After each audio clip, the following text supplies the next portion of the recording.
Tonight we celebrate Dolly Parton, the country music legend who entertained and inspired Americans for decades, has passed away. A special edition of Top Story starts right now. Jolene, Jolene, Jolene, Jolene. She was an icon, the queen of country music. Please don't take it just because you One of the most beloved American stars ever.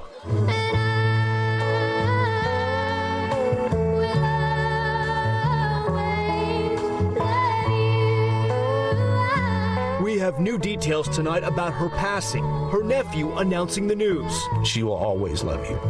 The outpouring of grief across the nation. A true loss to this world. From Hollywood to Nashville and beyond. Tonight, we remember her music, Tumble out of bed and stumble to the kitchen. her performances, But this is the last straw. and that lightning-fast wit. Dash of flash, a dash of trash, and spend the cash to make a splash. How's that sound to you? Plus, her legendary philanthropy, the lives she forever changed. She's been so good to people, done so much stuff for people. My coat of many colors that my mama made for me. Tonight, we celebrate Dolly Parton, a true American original. This is a special edition of Top Story, remembering Dolly Parton. Here is Tom Llamas. And good evening. Tonight, the country is mourning the death of music superstar Dolly Parton. Her family announcing she passed away at 80 years old. She was undeniably an American icon, loved across aisles and generations. For 60 years, she brought joy to her fans as a country music star in the 60s, a movie star in the 80s, and a cultural icon ever since. Tonight, an outpouring of grief like you rarely see. Fans paying tribute at her star on the Hollywood Walk of Fame, and flowers piling up in her home state of Tennessee. Even the president lowering flags to half staff across the country. She touched so many through her music and her generosity, and the tributes from her fellow musicians are pouring in tonight. Kelly Clarkson writing, she had a way of making everyone feel special and seen. Paul McCartney remembering her as a magnificent star who was full of life. We're covering it all tonight, her philanthropy, her sense of humor, and her lasting impact. But we start tonight with her music. Jolene, Jolene, Jolene, Jolene. I'm begging of you, please don't take my man. The voice, the look, the wit. Dolly Parton was an American original. Singer, songwriter, actress, philanthropist, Dolly Parton was so many things. To the world, she was simply iconic. She first hit the country charts in 1966 with the song Dumb Blonde. Just because I'm blonde, don't think I'm dumb, 'cause this dumb blonde ain't nobody's own. The flamboyant woman behind the music, anything but. Joshua, Joshua, what you doing living here all alone? 4 years later, Joshua took her to #1. She racked up 25 #1 hits and 11 Grammys over her career. Her first Grammy in 1979 for Here You Come Again. Here you come again. Just when I am about to get myself together. And then 2 more for the title track in the 1980 blockbuster movie 9 to 5. Working 9 to 5, what a way to make a living, barely getting by. It's all taking and no giving. That song becoming an anthem for the performer throughout her decades-long songwriting career. It's in my head. Yeah? It comes to me, yeah. I mean, when you're a writer and a creative person. But I have my nails, too, you know. What is that? My acrylic nails. How's Now, it go? I can make, you know, that's how I wrote 9 to 5 on the set of 9 to 5. Working 9 to 5. Are you kidding? Yeah.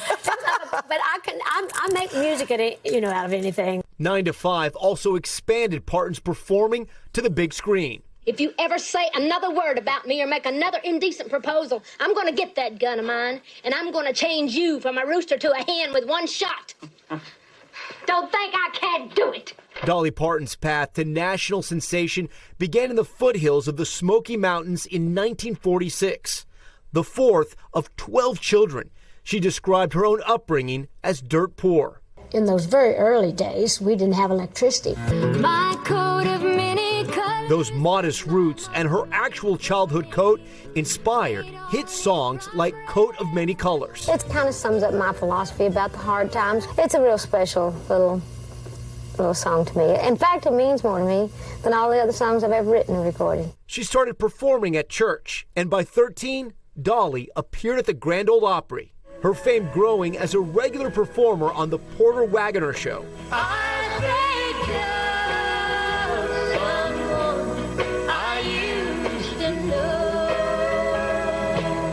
She wrote and performed more than 3,000 songs, 2 of her best known coming from a single burst of creativity. We were looking through my files to get all my old cassettes when they were putting them on the hard drive. The guy that was doing it, he said, "Do you realize that Jolene and I Will Always Love You were on the same cassette?" Wow. So that must have been a really good night.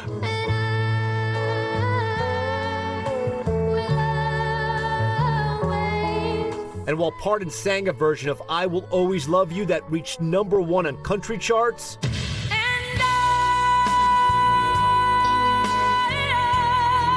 it was Whitney Houston's version of the song that made history.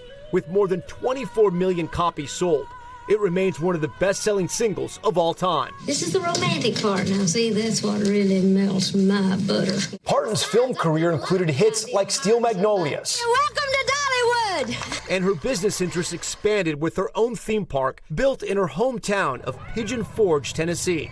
Parton was married to her husband, Carl Thomas Dean, for 59 years before he died last year. The two never had children, but Parton gave to kids around the world through her philanthropy, distributing free books inspired by her father, who was unable to read. Today, President Trump ordered flags lowered for 1 week, writing, "There has never been anyone like her and never will." When they raised the hood on this old antique, they realized that I need to rebuild my engine and that my transmission is slipping. In recent months, Parton opened up about her health on social media. My immune system and my digestive system got all out of whack over the past 3 years. Parton's nephew, while not revealing the cause of death, announcing her passing today in a video. By her example, we believed that anything was possible. She never saw a door she couldn't open, and the doors she opened made and changed history. Even this year, Parton continued her work on projects, including a show coming next year to Broadway based on her life. That life, an inspiring one of a beloved artist. Dolly Parton said she did it all for the fans. I just want to be able to lift up people if I can and do something, put some joy out there.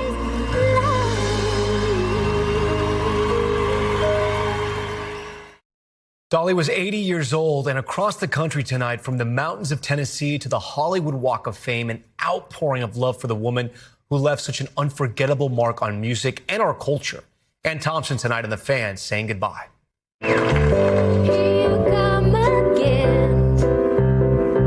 Just when I'm about to get myself together. Today, the nation shed a collective tear for Dolly Parton. A true loss to this world. I just hope that we can all look to her example and do better for this world. In my Tennessee mountain. Her statue in her hometown of Sevierville, Tennessee, a gathering spot for grief, as was her star on Hollywood's Walk of Fame. She was the best person in the world. Are you kidding me? In Nashville, laughter through tears, the favorite emotion of Parton's Steel Magnolias character. She was a beauty. She had energy. She was a humanitarian. She saw the goodness in so many things. Even online, what a sad, sad day for country music. People agreed how much they loved Dolly. Her Steel Magnolias co-star Sally Field saying, "If there are truly angels on earth, then we have just lost one." Reba McEntire posting, "There will never ever be another you."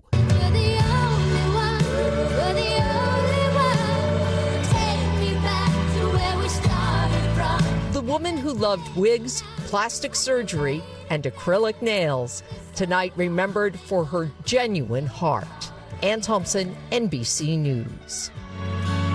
And And Ann was so right about her big heart, because beyond her impressive catalog of music, Dolly Parton also leaves behind an incredible legacy of charity. The country star once told People magazine that she was addicted to the feeling of giving. Our Joe Fryer's taking a look back at some of Dolly's philanthropic work over the decades. Dolly Parton was known for what she wore, but defined by what she gave.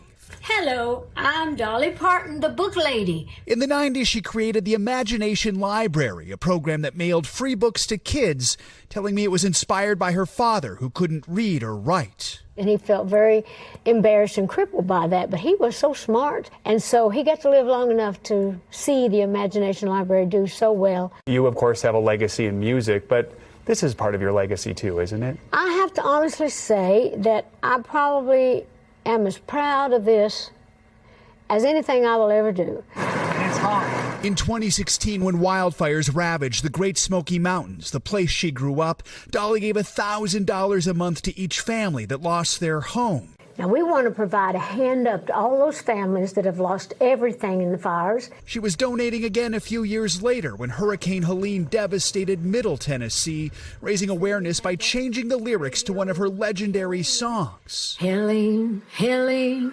Helene, Helene, you came in here and broke us all apart. She put a more positive spin on that tune when she got the COVID shot. Vaccine, vaccine, vaccine, vaccine. A vaccine she helped fund by donating $1 million to research. I'm just happy that anything I do can help somebody else. And when I donated the money to the COVID fund, I just wanted it to do good. A life of good. For Dolly, philanthropy extended far beyond 9 to 5. Joe Fryer, NBC News. Fans all around the country are mourning the loss of the country music icon, and towns across America remembering her brightest moments, including Ringgold, Georgia, where she wed Carl Dean in 1966. Aaron Gilchrist joins us now from just blocks away where the couple got married. Aaron, we can see that beautiful mural just behind you there. What have you found since you got there? It really is a beautiful piece of work here, Tom. This mural was painted, I think it was in 2022, on the 56th anniversary of Dolly and Carl's wedding. They came here, they snuck away from Tennessee down here to Ringgold, Georgia, to get married in 1966 with just Dolly, Carl, and Dolly's mother, apparently, to sort of avoid having the big spectacle wedding at that time. They wanted to do something small here when maybe there were some folks in their circle who weren't totally on board with that. And so today we've seen people really coming here hour after hour to this mural and trying to pay their respects to Dolly Parton, a woman whom they loved so much. And that's something we heard over and over again from people here, Tom. I just loved her. That was the refrain that we heard. And she talked, Dolly did talk about her wedding with her marriage with Carl Dean, and said that it was a great old love story that she had with him. And she talked about the influence that he had on her music over the years. You played some clips there where you heard her singing Jolene or variations of that. That was a song, as the story goes, that was written about a young woman who maybe was a little too smitten with Dolly's husband. And so it became sort of a part of her music library. And he had other impacts. While he wasn't in the spotlight at all, really, during the course of her decades-long career, he was always in the background for Dolly. He was always there with Dolly, in a sense. Someone that she talked about loving deeply, and she talked about the fact that their marriage had lasted for so many decades, Tom, and that he really was a driving force for her, who had his own separate life, his own private life as a business owner in Tennessee as well, Tom. Yeah, they stayed married for all those decades. Aaron, great to talk to you tonight, and thank you for bringing us that story and that slice of life of Dolly's legacy. For more on Dolly Parton's life and story, I want to bring in two people who have delved deep into it from cover to cover. Senior music editor at Rolling Stone, Joseph Hudak, and country singer and songwriter Allison Moorer, who also curated the Dolly Parton Journey of a Seeker exhibit at the Country Music Hall of Fame and Museum. We thank you both for joining us tonight here in this special edition of Top Stories. So, Allison, Dolly's influence spread across so many different branches, right, of the entertainment industry. Beyond her music, she was in films and musicals. She founded theme parks and ran a library of free books. As someone who helped curate Dolly's story, what did you learn? Because so much of Dolly's life was already out there. The thing that this exhibition, Dolly Parton Journey of a Seeker, really focuses on is the points of conflict that Dolly experienced in her career. Looking at it from far out, it would be easy to just assume that she never had any problems because she had 25 #1 hits. She's in the Country Music Hall of Fame. She's in the Rock and Roll Hall of Fame. She has a Kennedy Center medal. She, you know, all of these successes, and she reached heights in so many categories. But the truth is, Dolly had to fight pretty hard to do what she wanted to do. When she first arrived in Nashville, Fred Foster, who signed her to Monument Records, thought that she would do well as a folk pop artist. And so they tried that and tried to tone down her look. And she ended up saying, look, this just isn't me. I have to be me. And I know what suits me. I know me better than you do. So there were points in her career where she really had to not listen to naysayers and just had to stick to her guns and believe in herself. And she believed in herself so much. Most of all. Yeah, Joseph, you know, she stayed on top for so long. And by on top, I mean, you know, top of mind of people of all ages and all types of Americans. She said she had more guts than talent at one point. I don't know if that's true, but she was such a great songwriter. The music is so great. What else do you think it was that sort of always kept her in pop culture? Well, you know, I think it's authenticity, which is such a favorite word in country music. And here in Nashville, her songwriting was lived in. You know, she was born in Sevierville in a one-room cabin and took those experiences of growing up in poverty and literally wearing sewn rags to school and turned it into one of her signature songs, Coat of Many Colors. That song in particular, really speaks to what I think Dolly brought people. They saw in her this, I hate to say a rags to riches story, but it really is that. You know, it was this inspiration that you too can do this and just be determined. And I think the thing that really expanded her appeal to folks is that she was so focused on inclusion and compassion. And if you ever spent any time around Dolly Parton, and we have been lucky to do that, you just couldn't walk away without feeling that you were really in the presence of someone who listened and gave back to you. Allison, you got to know her. Was she the same person she was behind the camera that she was in front? I mean, she just seemed to be so kind and so loving and just so funny. Absolutely. Dolly was wildly intelligent. She had a fantastic wit. She was talented in so many areas. She was a teacher. She's a prophet. She's a poet. She's an entertainer. She's an author. She was a leader, and she was a natural at all of it. I think what will stand out about Dolly in the end is how much empathy she had for people. I think that's what made her such a brilliant communicator and entertainer. That's definitely what made her such a brilliant songwriter. I think empathy is one of the most, if not the most important attribute that a songwriter can have. She had an incredible ability to see people and make them feel understood. And when you're talking about a song like Coat of Many Colors, you know, she took that very painful experience that she had of wearing this precious coat that her mother made for her to school, and she was excited about telling the other kids about the story of Joseph and his colorful coat. And they picked on her. They stripped the coat off of her, broke the buttons, locked her in a closet, and she carried that painful memory with her for a very long time, but she was able to transform it into a song that not only healed her, but healed others. Yeah, I want to talk a little bit more about that. Joseph, you interviewed her about that song specifically, The Coat of Many Colors. I want to play a bit for our viewers, then I want to talk to you about it on the other end.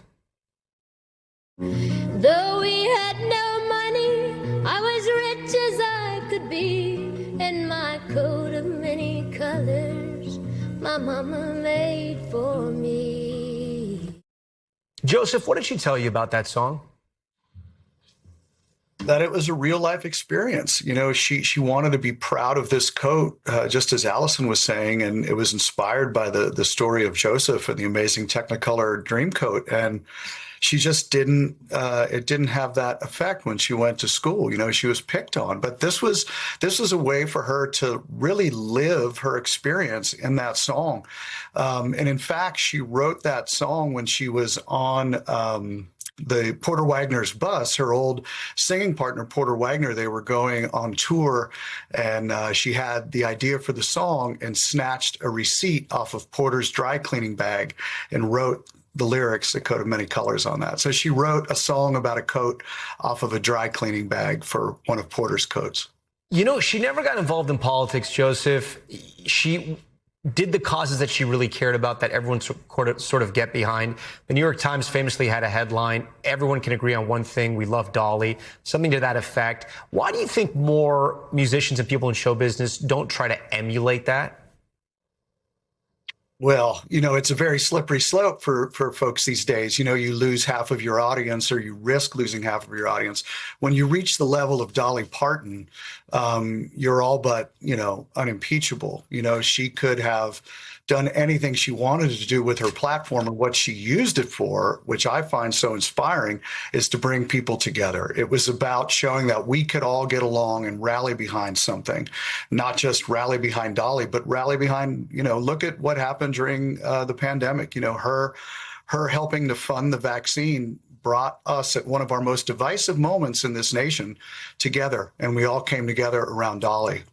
It's a great point. Joseph and Allison, I thank you so much for this conversation. We thank you for joining Top Story tonight.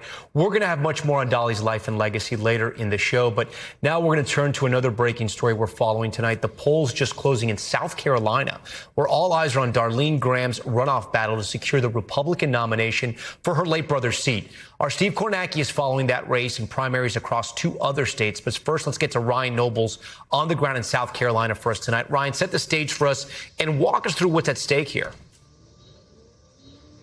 Well, what's at stake is the Republican primary nomination for the general election in a deep red state. Whoever wins here tonight is very likely to become the next senator and take this seat for the next 6 years, replacing the late Lindsey Graham. And his sister, Darlene Graham, has run a very tough race. She made it through the first stage of this primary season, but failed to make that 50% threshold, which led to this runoff here today. And what it's become is a battle of endorsements versus experience. Darlene Graham has lined up endorsements from much of the Republican establishment, including President Trump, who's gone all in on this race. He endorsed her. He came here and stumped for her in Myrtle Beach last week. He even threw close to $800 or more than $800,000 of his political arm into a last push to get her over the finish line. But there were voters here that were concerned about her lack of experience. She's never held elected office before. There were some that were concerned she was just being handed the seat because it was her late brother's. And that's the argument that Ralph Norman is making, who is a longtime congressman, served for a long time in Congress and a long time in the State House here. His pitch to voters: you know who I am. You know what you're going to get. I deserve to have the seat for the next 6 years, and the Senate is not on the job training. These results are just starting to trickle in. Too early to call it quite yet, Tom, but we'll find out exactly where the heads of South Carolina voters are by the end of the night. And then, Ryan, while we have you tonight, there's other elections. You're also keeping an eye on other races. Talk to our viewers about them. Yeah, the other big race of the night is in Oklahoma, and that's the runoff in the governor's race there between Mike Mazzei and Gertrude Drummond. This is a race that Donald Trump also has skin in the game. He backed Mike Mazzei, even though this was a very close first stage of this primary. You know, President Trump obviously heavily invested in this race in South Carolina, also invested in this race in Oklahoma. Trump earlier this week in a Truth Social post, perhaps setting some expectations for tonight and what could potentially be 2 losses or 2 wins, saying that he gets behind candidates sometimes only out of loyalty, not necessarily because he thinks they can win. We'll have to see if that bears itself out tonight. But this is definitely a race where we're going to see if the power of the Trump endorsement, which has been very powerful over the course of Republican primaries, holds. Tom. All right. Ryan Nobles for us on the campaign trail like he's been the past few weeks. We appreciate it. Steve Kornacki also in the House. He's already crunching some of the numbers at his big board. Steve, that South Carolina vote coming in right now. I know it's very early. Walk us through anything you have and what you're seeing. Yeah, it's starting to fill in here pretty quickly. I would say this, that we're still waiting for some big counties where we don't have reports yet. The numbers that we've seen so far, especially down here around Myrtle Beach and sort of in this area of the state right here, this would be the PD region, the 7th Congressional District, and then right here in Lexington County, which is big, suburban, Metro Columbia county here. These numbers are very encouraging for Graham, but they come with a catch. Everything that you're seeing right now is early vote. It was vote that was cast before Election Day. They were able to get that all tallied up and reported out very quickly after polls closed. The big question is going to be when they start releasing the vote that was cast today, the Election Day vote, does it look different? Because we've seen that be the case in so many of these Republican primaries we've been following this year. Does it look different? Is it as good for Graham as she's getting out of some of these reports? Again, particularly around Myrtle Beach right now, she got a really good early vote report out of there. But the question is going to be the Election Day vote. Does it continue to be good news for her, or does it shift? Because we've seen big shifts with that before. But certainly in the areas, I think, where Graham wanted to be performing strongly, so far preliminarily, she's getting pretty good numbers out of those places. But we got to see what the Election Day vote looks like. And then I got to say, from Norman's standpoint as well, we expect him to do very well in this part of the state. This is where the anchor of his congressional district. This is York County, Rock Hill, right outside Charlotte. That's a very good number for him there. This is a big one.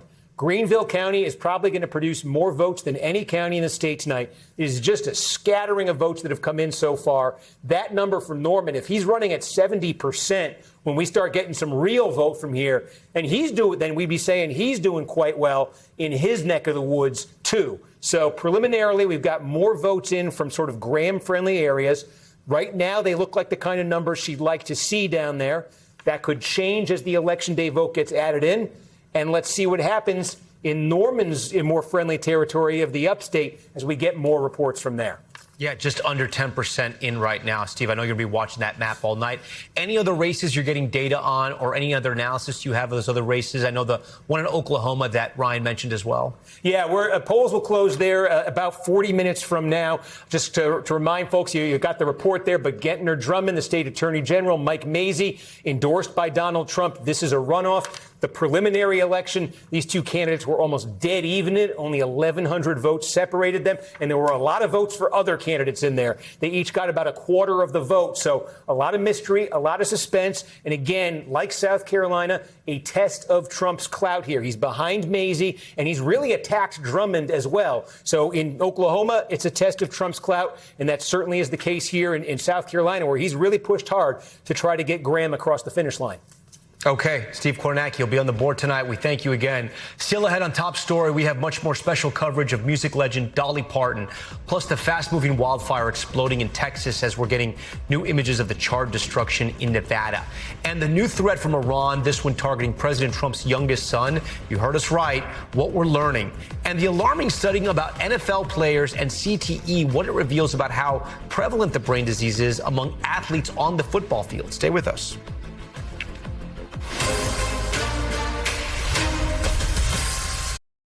We are now with the massive new wildfire burning out of control in Texas. Families urged to evacuate there as we get our first up-close look at the homes destroyed by that fire in Reno, Nevada. Our Liz Kreutz reports from the fire zone.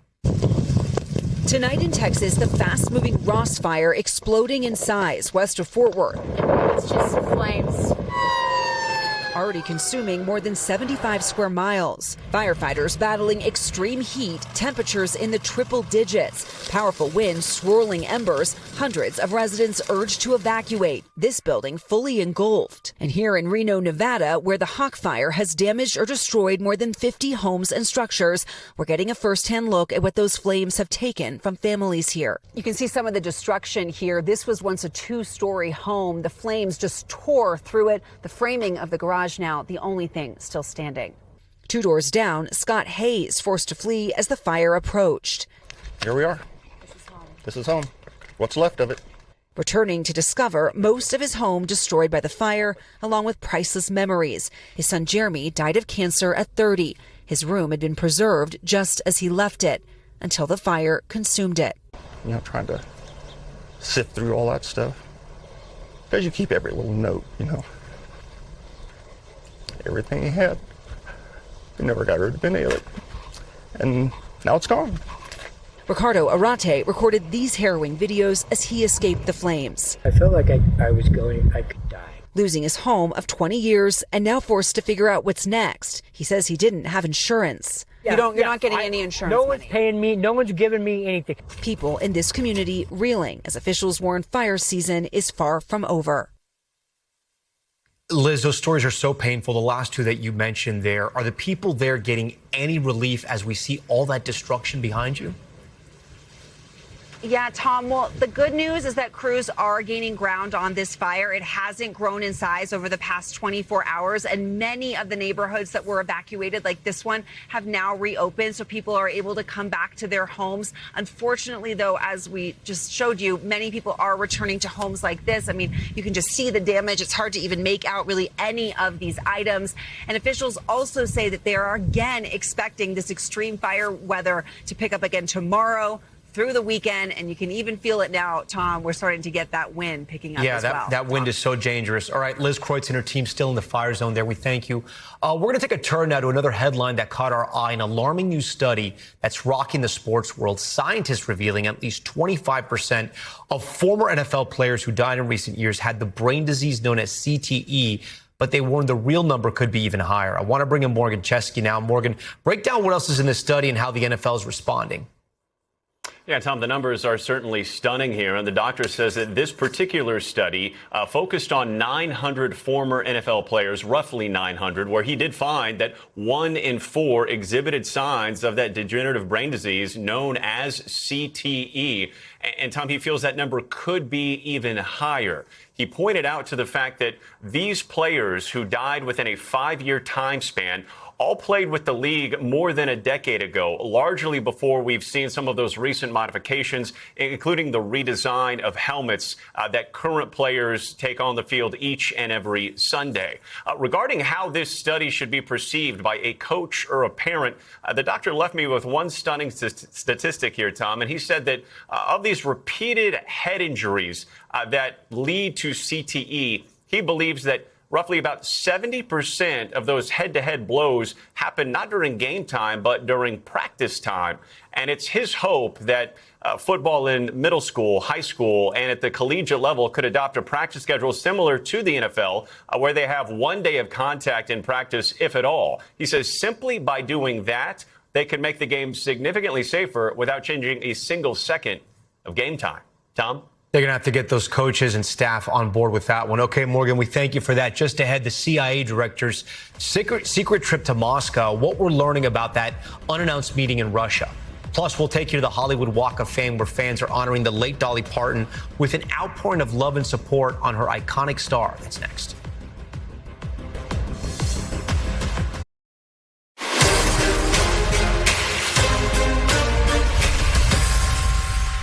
We're back now with our special coverage on the passing of Dolly Parton and the new development just in. Dolly Parton's estate just released a statement, writing in part, after bravely facing a brief battle with cancer, Dolly departed her earthly life today at the Vanderbilt Ingram Cancer Center, surrounded by loved ones. It comes as the country music star is mourned around the world, and tonight Hollywood is remembering the legend. Our Dana Griffin is on the iconic Walk of Fame, right near Dolly's star in Los Angeles. So, Dana, we can see the flowers and the wreaths behind you there. What are you hearing from fans? Yeah, I mean, I think a lot of fans are just taking this moment in. You know, Dolly may have come from the Smoky Mountains, built her country music career in Nashville, but part of her legacy as an American pop culture icon was built here in Hollywood. And I want to show you, you've got the memorial bouquet right here, Tom, and every hour we are seeing fans just come lay flowers, notes. You've got one that says farewell to a beloved American icon, We Will Always Love You, and nod to her song, I Will Always Love You, that also was made massively successful by Whitney Houston. We even had a guy that came by and dropped off this Taco Bell Mexican pizza. He says that it was Dolly's favorite. We'll have to fact check him on that. You've got the Dolly Parton cookie mix. And I just met Timothy a second ago. He actually biked all the way from Venice, which is like, what, a 45-minute commute here? Yes, ma'am. How are you feeling right now in this moment? Really sad. You know, I grew up in the South, and we used to go to Gatlinburg for Thanksgiving and go to Dollywood. And I was with a wonderful woman for 7 years who died last year, and Dolly was her favorite artist. And she had grown up poor, and the song Coat of Many Colors just really spoke to her. And when I heard it on the playlist this morning, I kind of lost it a little bit, you know, but and you came in and I just saw you taking in this moment right now. How are you feeling in this moment, seeing this growing memorial for Dolly? it's so beautiful, you know. And she was the queen of country, but she transcended genres, you know. People that love all kinds of music love Dolly Parton, you know. Sure did. One of my best friends is a huge metalhead, and he posted a little tribute to her on Instagram. You know, I had no idea he loved Dolly Parton like that, and that's just kind of, it speaks to the kind of person she was and just how beautiful her music was. And how many fans she touched, even across the decades. Timothy, thank you so much for taking the time. We'll let him be because I know he's taking in this moment, but there are dozens of flowers here, Tom, and we're seeing more and more people show up. You've got Dolly playing in the background, and right now it feels a little somber for some, but also celebratory, knowing that she lived a very incredible life. Tom. Yeah, a moment right now that so many fans want to share with each other. Dana, we thank you for that. On the other side of the country, another makeshift memorial is growing tonight. We showed you that beloved statue of Parton in her Tennessee hometown. Right now, a large crowd has gathered there to honor and remember the musician. I want to bring in Katie Inman from our Knoxville affiliate, who's there tonight for us. Katie, thanks for joining Top Story. Parton was so beloved in Tennessee. You interviewed her multiple times. How important was this part of the world to her? In Sevier County, the Smoky Mountains are softly crying tonight after the news of Dolly Parton's passing continues to sink in with everyone here. This area was home to her. These are her people. These are her mountains. There was no other place that meant more to Dolly Parton, and she spoke about that many times. That's why you're seeing so many people here at her statue in front of the Sevier County Courthouse, her home place, her birthplace. These people who have shown up since the news broke around 2 o'clock this afternoon, there have been waves of people, all ages, coming to pay their respects and mourn with one another. We've seen people drop off flowers. Now, at the base of this statue honoring this Smoky Mountain songbird is a rainbow of flowers that just really emulates the colorful life that Dolly Parton lived every day. You'll also notice all of the butterfly balloons. If you knew Dolly, you knew she loved her butterflies. Of course, it is a huge symbol of who she is and is a big part of the Dollywood branding, which is also here in Sevier County. Also, Sevier County has marked tomorrow as a day of mourning to remember this country music legend and icon.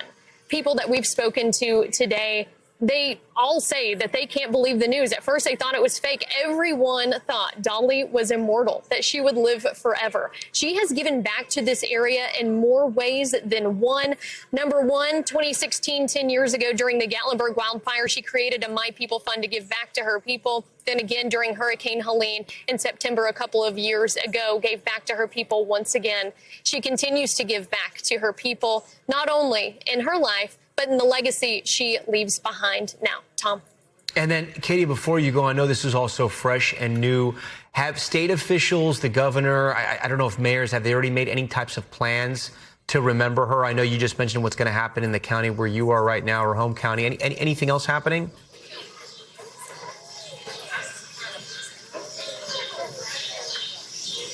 Not that we know of yet, but I will say on a very local level, there are elementary schools and schools in the Sevier County District who have already told their students to wear pink and purple tomorrow to school to remember Dolly Parton. Now, of course, the flags are at half-mast to honor her as well. And Sevier County officials, they are continuing to release more, of course, also as they continue to mourn who Dolly Parton was and what she meant to this community. But she's truly a treasure.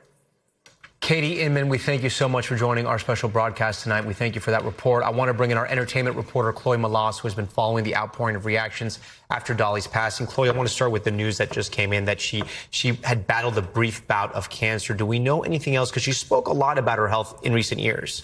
Sure. Well, first of all, I mean, she's been very open over the last year or so about her different health issues. She had revealed to all of us that she had to cancel her Las Vegas residency that was set to start this fall, Tom, because of kidney issues and kidney stones. Just last week, she talked about feeling dizzy and that she couldn't actually go to something at Dollywood, a ride that was going to open. So instead, she had this video appearance, which is something that she had done at several different things that she was supposed to be at in person over the last year. She also said things like she felt swimmy headed, right? So that she didn't really feel like herself. She said that when her husband Carl passed away last year, that she had really put her own health issues to the side. And I think that's something that so many people could really relate to at the time when she said that she wasn't prioritizing her health because she was taking care of her longtime husband for decades. And so she made it seem, though, we covered this in May when she was postponing the residency at the time. She hadn't fully canceled it yet. When she said, "I ain't dead yet." Right? She was always trying to reassure her fans that she was okay. And just last week, she did a phone interview with People magazine saying that she was still working on her Broadway show that is still going to debut on her birthday, what would have been her 81st birthday in January. She actually did go to an appearance in Tennessee in person. She opened a truck stop to be a bit of a rival to Buc-ee's. She said she couldn't leave it to the Beavers, if you get that. I'm from the South. I love Buc-ee's.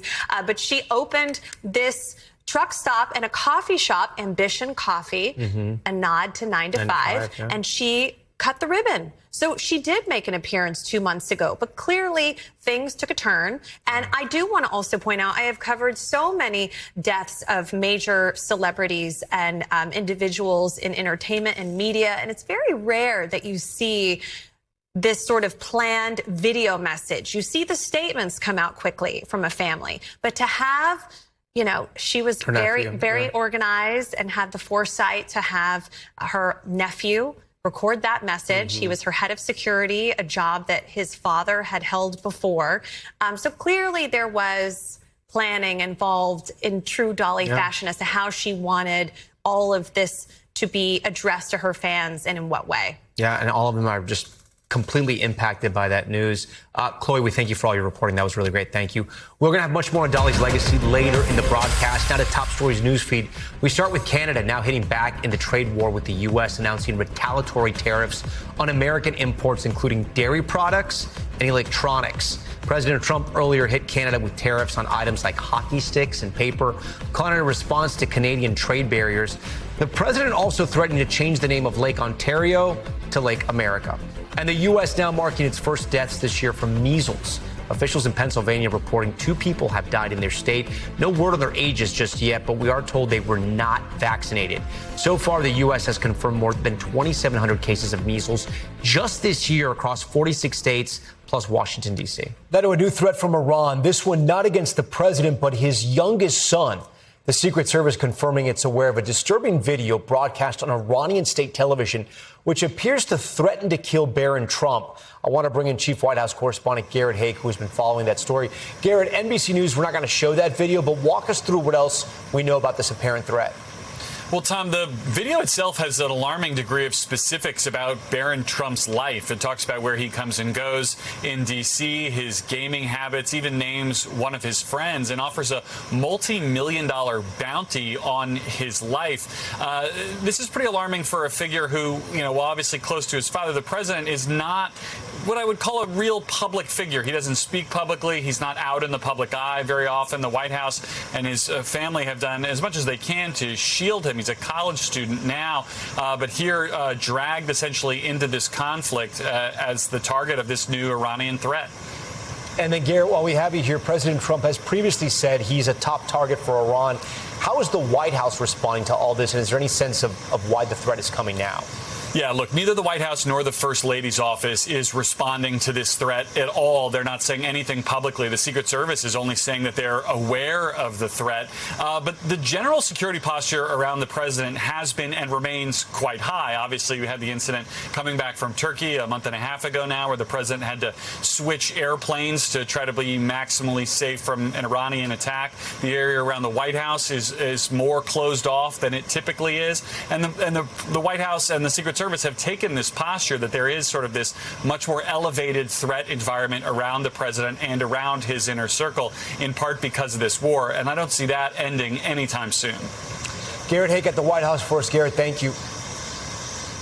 Turning now to CIA Director John Ratcliffe's secret trip to Russia. A source with knowledge of the matter confirming to NBC News that Ratcliffe is holding talks in Moscow, though the details regarding what is being discussed remains a mystery.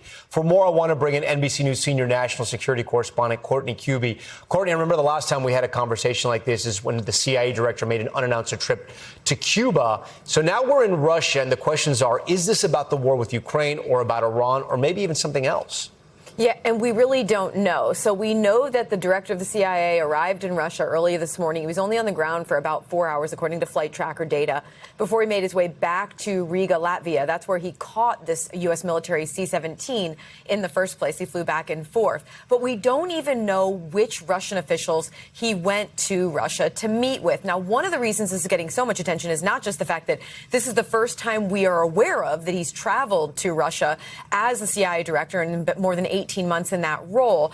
Not only the fact that he is one of the most senior, if not the most senior, Trump administration official to make that trip during this administration, but this all brings back memories to another CIA director who made a similar trip. That was then CIA Director Bill Burns, November 2021, just before Russia invaded Ukraine. And in that case, he traveled to Russia to meet with officials in the Russian working for Vladimir Putin to tell them, look, the U.S. and others know that you are building up a military. We know that you are planning a potential invasion of Ukraine. Don't do it. So that is one reason that that's getting so much attention here is it possible that the U.S. sees something else that has them concerned enough that the administration would dispatch John Ratcliffe to go there? Tom, it's not clear if that's the case or not, but that's one reason it's getting a lot of attention. And of course, it comes as talks for a potential peace deal between Russia and Ukraine remains stalled. It's not clear if it's possible that maybe he's also there for some sort of a breakthrough, Tom.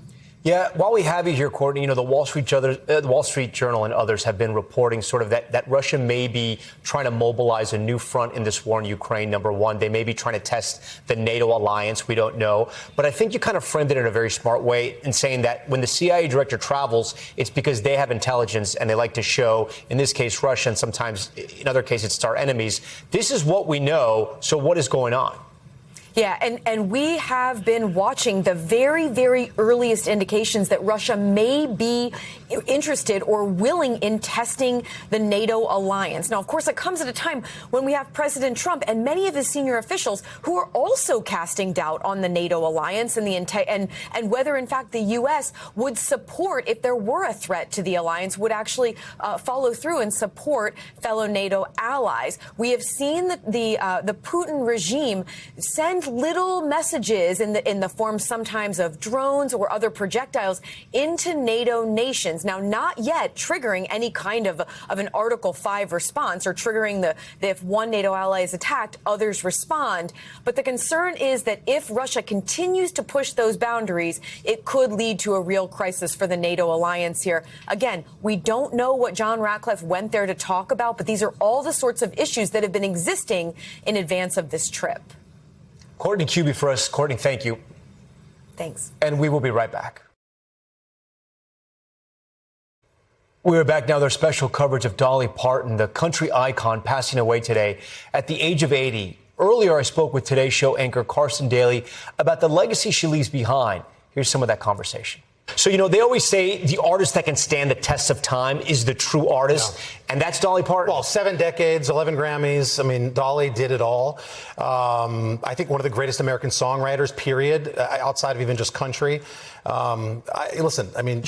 broke the mold for, I think, of Taylor Swift today. None of that happens without Dolly, who was such a great businesswoman and, of course, had written over 3,000 hits. Speaking of the hits, Jolene, I Will Always Love You, whether it was her fingernails or her guitar, she wrote incredible songs. It's really rare. I Will Always Love You was a song that she wrote for the passing of her mentor. Of course, Whitney came along and made it the juggernaut that we all know that it is today, but it's rare that it's a song that was a big hit for one artist who wrote it, and then it became another defining moment for another huge artist in Whitney Houston. She was a great artist. She was a great person, but she was also this great businesswoman. Yeah, she was incredible. She owned, again, all of her own masters. She had Dollywood. She put jobs in Tennessee when they needed it. There's a children's hospital now in Tennessee named after her.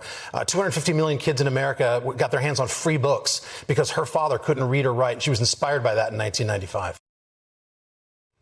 And our thanks to Carson for that conversation.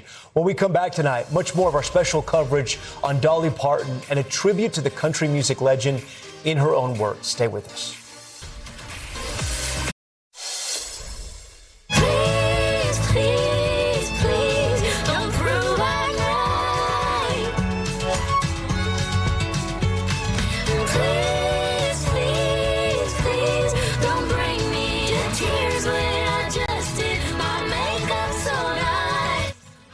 That was Dolly Parton duetting with Sabrina Carpenter just last year. Carpenter once described Parton as one of her biggest idols, and that was true for so many. Parton connected people across generations with her music. And tonight we're remembering her in her own words, the country music legend, well known for her wit and that signature voice. My coat of many colors that my mama made for me, made only from red, but I wore it so proudly. Although we had no money, I was rich as I could be in my coat of many colors mama made for me. I've been as poor as anybody could be, so I had everything to gain and nothing to lose. So I just kind of work without fear because it's fun for me. Oh, Leroy's more than trouble. He stands about 6'4". All the downtown ladies, they call him lover. All the guys, they call him sir. My fashion motto for tonight was a dash of flash, a dash of trash, and spend the cash to make a splash. How's that sound to you? I think comedy is part of our being because it's kind of what helps you through the hard times growing up. I saw an ad the other day that said, you too can look like Dolly Parton for only $500. Boy, I wish I'd have seen that ad before I dished out the millions it cost me to look like Dolly Parton. When a flower grows wild, it can always survive.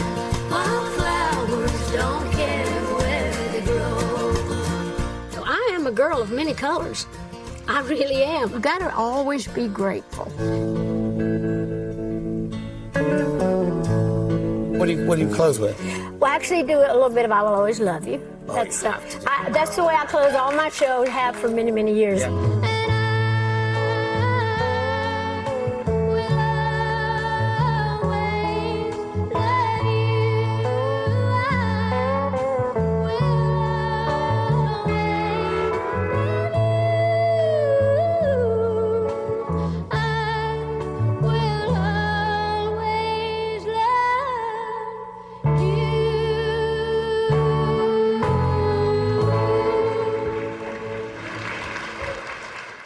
Dolly Parton, one of a kind.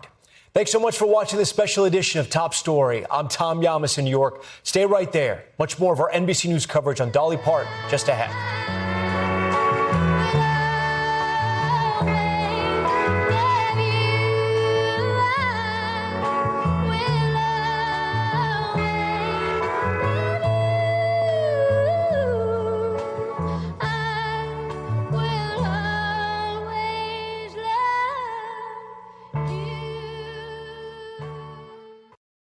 We thank you for watching, and remember, stay updated on breaking news and top stories on the NBC News app or watch live on our YouTube channel.